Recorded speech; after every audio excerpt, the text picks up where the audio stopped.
do that, right? Of course you can.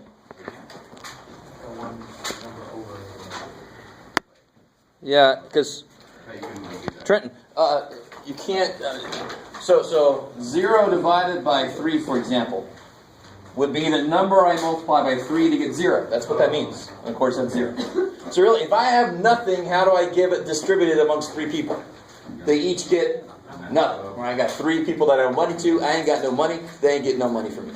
Right? Just to completely abuse the English grammar. 3 divided by 0 would mean I have 3 apples and there's nobody, not even me. How many does everybody get? And you're like, that is a freaky question. It's undefined. I don't know. Yeah, all right. So you can't divide by 0, but you can totally all day long divide 0 by anything. Now this, we won't even talk about. That's worse than undefined. So that's the most we'll talk about that. All right. So anything else? All right, let's do this. Let me put some stuff down here. I want to show you a couple examples about why we learn how to factor. All right? One thing you already know is how to solve equations that have higher degrees in them. So for example, if I had something like this, this is a good example because everybody always gets this kind of wrong. All right, if I stay right there, I'm good. How do I solve this? Yes? Go back to an x. Good. All right. So the whole idea here is there any way to get x completely together? Why can you not put these together? Because it's x squared and then 4 negative. Yeah, they're 1 squared and it's not. So they're not Like terms. like terms. They are not like terms. Are you guys with me? So if you thought somehow this made negative 3x something or other, no, it can't. These are not like terms. So I have to have a different way to solve this equation. Because normally what I do, get all my x's together and then divide by the number in front, right? So what we normally do. We can't do that. Shit, we can't get these things together. So another way to do it is to get it equal to 0. And it already is. And then, like you said, you can take what out? X. Everybody always tries to factor it like this. That is not going to work. An x comes out. What's left? X squared. Good. And what's the only way that something times something else can be 0? 0. Yeah, the only way you can multiply 2 numbers and have them come out to be 0 is if one of them is 0. So if this number was 4, you're screwed. I really want you to understand that. Neither one of them have to be 4 to multiply by 4, right? It could be 2 times 2. Could be 8 times a half. It could be 16 times a fourth. And I could keep going until I'm dead because there's an infinite number of ways to make that happen. But if it's 0, that's why this is so freaking important. If it's 0, there's only one way. Well, one kind of way here, right? So either the first guy's 0 or the second guy's 0. So the first guy's 0. Hey, we got an answer already. Yes. Or the second guy's 0. Solve that, we got the other answer. Take X. Right, that by itself should be something you already know. You actually have to do a couple problems in section 9.6 like that. Okay, maybe. I love your looks on your faces. You're like, I've never seen that before. Thank you, kind sir. All right. So what about, here's the kind of new stuff from chapter 7. And I want to show you, it's just a continuation of factoring, really. Tell me this here. Let's start off with a nice one. Could anybody tell me what x could not be there? 1. And we call it like finding the domain of x. So the domain of x, the domain of this function would be all reals except 1. Right? Why not 1? What's wrong with 1? 0. Yeah, so what I always tell people is, if you can say in English what the problem is. The problem here is in English, the bottom can't be 0. So the mistake people make is they say x can't be 0. Well, if x is 0, I get negative 1. Who cares? That's fine. Who cares? But the bottom, what's the bottom? Can't be. How do you think you say that mathematically? Say again? Cannot be equal to. Sure, but what symbol would it be? Oh, the equal sign. Equal sign with a bar through. I like it. So that's not equal to. So the bottom can't be 0. And if you solve that, of course you get x can't be 1. And a lot of you guys should be able to just look at that and see x can't be 1. You with me? So if you just skip this work, it's okay with me for this kind of problem. Yes, sir? So if you got like a stupid crazy problem down there, you just Oh, look at you. All right. Reading my brain. Get out of my brain. So what if we had this here? What you got, Jeff? I don't know. Yeah. No. Yeah. That's a 6x, right? That's a 6x, yeah. So why is this harder to see than that was? This is easy to see. Why is this one harder to see? What's wrong with it? What do I have to do with it first? X plus. Factor it first, right? I got to factor this bad boy first. If I can see what the bottom is made of, I can see what x's freak both of them out. Right? This can be broken into two parts. X minus 4, X minus 2. What parts are those? X minus 4, X minus 2. Yeah, x minus 4. You guys see that? That's how you can factor it. And now you can see, you can either set up the work, you can say the bottom can't be 0, right? So that either x minus 4 is not 0, or x minus 2 is not 0. Oops. Or you can just see, what would make this 0? 4. And what would make that 0? 2. And if you solve these, you get 4 and 2. So x cannot be 4 or 2. So it's all real numbers except those two. Because what do those two numbers do? They make the bottom, which makes the whole thing undefined. So really, when I ask you what's the domain, it's all the x values you can use that actually have an output. These don't have an output. They're undefined. There's no y output. There's nothing that happens when I plug them in. It just freaks out. So my domain is everything else. Because those two freak it out. How are we doing? You guys look so very concerned. All right. So here's the last thing I want to talk about. See, this was not that evil, was it? This is the first part of section 7.1. But like I told you, chapter 7 is all about being able to factor. If you cannot factor, you cannot do chapter 7. Don't even try. Oh, look at that hidden math. I like it. So tell me, let me go way back in time. All right, how would you reduce that? Could you reduce this? No. Wait, yes. Can you? Why not? Because the bottom is what? 35 is only 5 times 7, and neither one of those are a part of 18, right? It's not 3s, That's that's 35. 35. Okay, sorry. That's all right. That's my 5s are horrible. But if I had, what you got, Jeff? 18 over 33, will that work? Can you reduce that? Yes. Yes. Yes. 3. Yes, exactly. So I'm going to do something you normally don't do. But what 18 is 3 times 6, 33 is... 3 times 11. And so, of course, you can see that those cancel. Why exactly do those cancel? Equals 1. The only way that things can cancel is if there's opposite operations. And what are the only operations?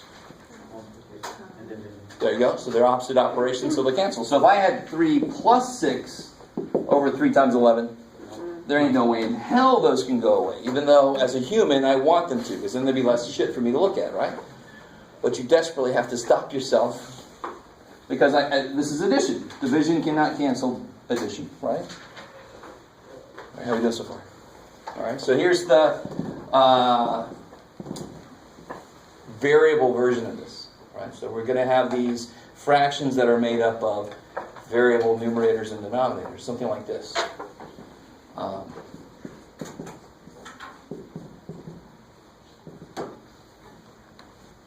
Now again, can I just go ahead and cancel the x's and go to the 9s and the 3s? Hell no. Because again, division cannot break into a subtraction addition problem. It can't cancel parts of it. But what can you do? Yeah, I can factor to the top, sort of like we did here. Now, normally you don't do this, but the reason I do this is because this is what really happens. We know what 3 cancels out. This is what's really going on. So when I have these variable things, I really have to show myself what the hell's going on. Because our brain doesn't latch onto this as easily as it latches onto this. Variables are numbers I don't know, so they have to act just like numbers do. How do you factor x squared minus 9? X plus 3, X minus 9. That's right. And so what can I cancel? X plus 3. Beautiful. This is x minus 3 times x plus 3 divided by that same number. They cancel just like the 3's did. Exactly. So what's the answer? X minus 3 over 1, which is? Sweet. right? So if you know how to factor, chapter 7 should be a relative breeze. Because the first step is factor, and the second step is relatively easy as long as you can do that first step. Right? So of course they're going to give you, here's the last one, and then we'll do the quiz. They're going to give you stuff like this. Like what, Jeff? I don't know, man. I have a question. Yes, ma'am. In this situation, do I need to set x different in equal? Oh, only they ask you. You do have to know that x cannot be what here? Okay. What can x not We be? don't need to write down. Negative. Negative 3, right? Right. But if they don't ask you, you don't have to worry about it. But, well, we'll get into this a little bit later, but even if I reduce it to this, x still can't be negative 3. Even though here, x can be negative 3, right? But since it started off like that, it couldn't be negative 3 still. Freaky, I know. But it just can't be negative 3 here, no matter what you do after that. All right, so last problem. How freaky do you want to make this, Jeff? Not too freaky. Here, you guys do this.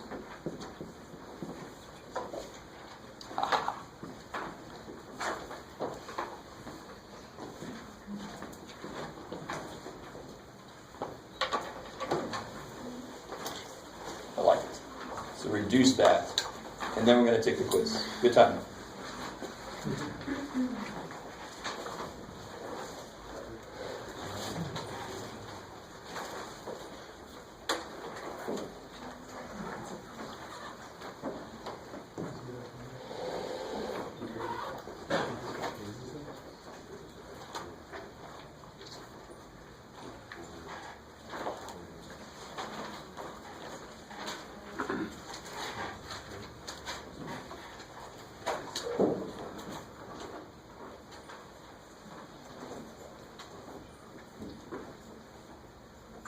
There you go. There's all kinds of seeds. I've scared away many people. Oh, let's see how we get there. Oh. So he's already got this, some kind of attempt. So how do you do the top? Oh, I didn't do it because I'm on. Oh, okay. Yeah. All right, how do you do the bottom? X minus 11. Good. X minus 11. This one's X 2. minus 2. X minus 2. Because 11 and 2 multiply by 22 and add to be 13 if they're both negative. Negative 13, cool. So we're cool with that by itself. That should not be a big deal. The top is what kind of thing? Cubes. Oh shit. Jeff probably put one of those on his quiz. Yes. X plus 2. Careful. X minus 2. Yeah, the little dude's going to be the same sign, right? So 1x minus 1, 2. So I got to put what here? X squared. The other two x's. At the end have to go the other two 2's. Plus 4. Good. So the middle's going to be what? Good. 2x. 2x and what sign? Minus 2x. Careful. Minus It's got to be the cancellation dude, so it's got to be the opposite sign, right? So if you know, I forgot. shit. Good thing we did that. Yes. So and also to get the 4, you just basically put the 8 in half, or how would you? Well, x cubed is x times x times x, and 8 is 2 times 2 times 2. We put 1 2 there, so the other two 2's got to go there. Sweet. And then what can I do? Cancel out. So the only new thing really is you got to see who's common and kill it. I teach very violent math. You kill stuff all the time, yeah. Okay. So then the answer would be this over this. Wait. Yes? Still factor the top, right? But you don't have to. No, can't. You can never ever factor the big dude unless you left the GCF in there. Let me say this again. This is huge. Never waste any time factoring the big dude unless there's a GCF you've forgotten. Was there a GCF here? Was there a GCF here? I love it. Some of you guys are looking at GCF. Where's this coming Is from? that something you get in your food? What is that? Come on now. What's GCF mean? Yes. So is there GCF here? Yes. Is there? Wait, no. Between 3 x's and 3 2's. Do they have anything in common? No, thank you. So I know going in, the big dude, there's no way to factor. What's really interesting, maybe only to me, but I'm going to tell you anyway, is that the middle guy is always half what it would have to be for this to factor nice. If this was a 4x, this would factor, no problem. 2 and 2 multiply by 4, it had to be 4. Do you guys see that? It's an interesting side note. You have to know that word thing, and you don't have to know that at all, but it's nice to know. All right, that's enough of that. You want to do maybe one more cube? One more like that, please. All right, I'll yeah, it's not a bad idea. And then you get the quiz, and I didn't put any cubes on it. No, I'm joking. I did. I did. Trust me, they're on there. So what have I had? Y cubed minus, what do you got, Jeff? 27 A cubed. Oh, man. I hope you didn't put that on. I really want you to understand. Now listen.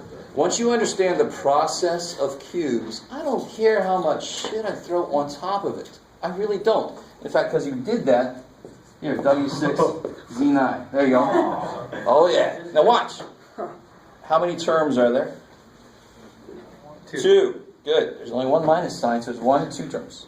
Terms are separated by plus and minus. So it can only be squares or cubes. Everything can be cut into how many pieces? 3. Everything can be cut in 3, so I know it's a cube. So then I put down my little dude and my big dude. I'm going to make it bigger than normal because there's a lot of shit up there. Okay. You want us to do this? So that's why not? This one? Why not? Okay. I don't blame you for feeling like it's going to be harder just because I put more stuff in it. Right? You thought it was hard before I threw the W and the Z up there, but I really want you to see it's the same damn thing. Watch. Y cubed is, break it up. Y. 27, 333, A cubed, A, W6, break it in 3 parts. No, that would be 3 W's. I'm supposed to have W6, break it up into 3 parts, you get W squared. Do you see that?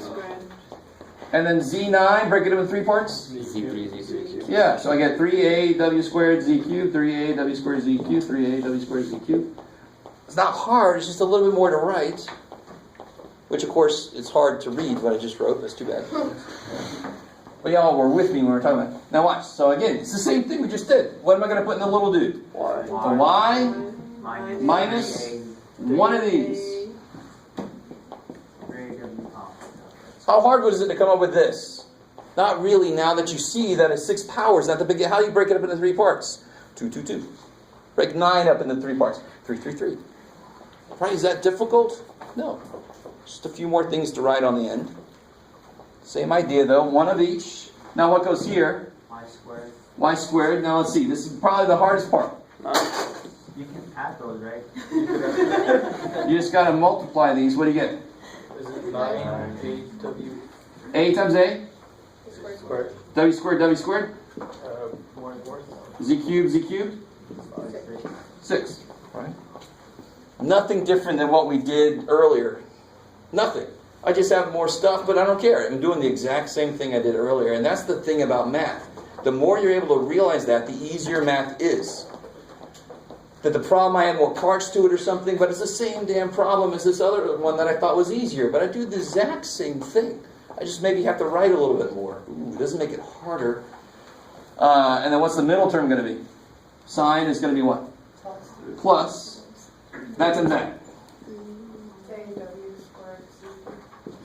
Times y. The process never changes. Math doesn't change the process. I just change what's in it. So what's the middle term? That times that, always. Wherever the hell they come from, I don't care. Opposite sign. Why the opposite sign? So it can clean up the mess. Pulp Fiction. That whole thing is the answer? That whole thing is the answer? Yes, the whole thing is the answer. Wow. Same thing we got earlier. Just load it with a few more things. Who cares? I didn't give you that one on the quiz. Don't freak out. Alright, here we go. Put all stuff away. I don't want to see anything. Not even calculators. Put those away. I'll let you use a calculator in SAS, but on this quiz, you don't need it. Or I won't let you use it. Either way.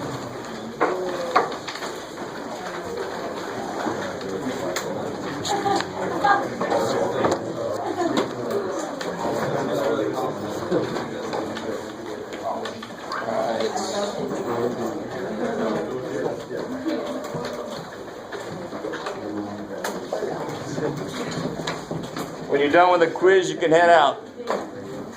Everybody hear me? When you're done with the quiz, you can head out. You can leave. Yeah, that's all we're doing today. How much is the quiz worth? So much. The quizzes end up being worth about 4% each.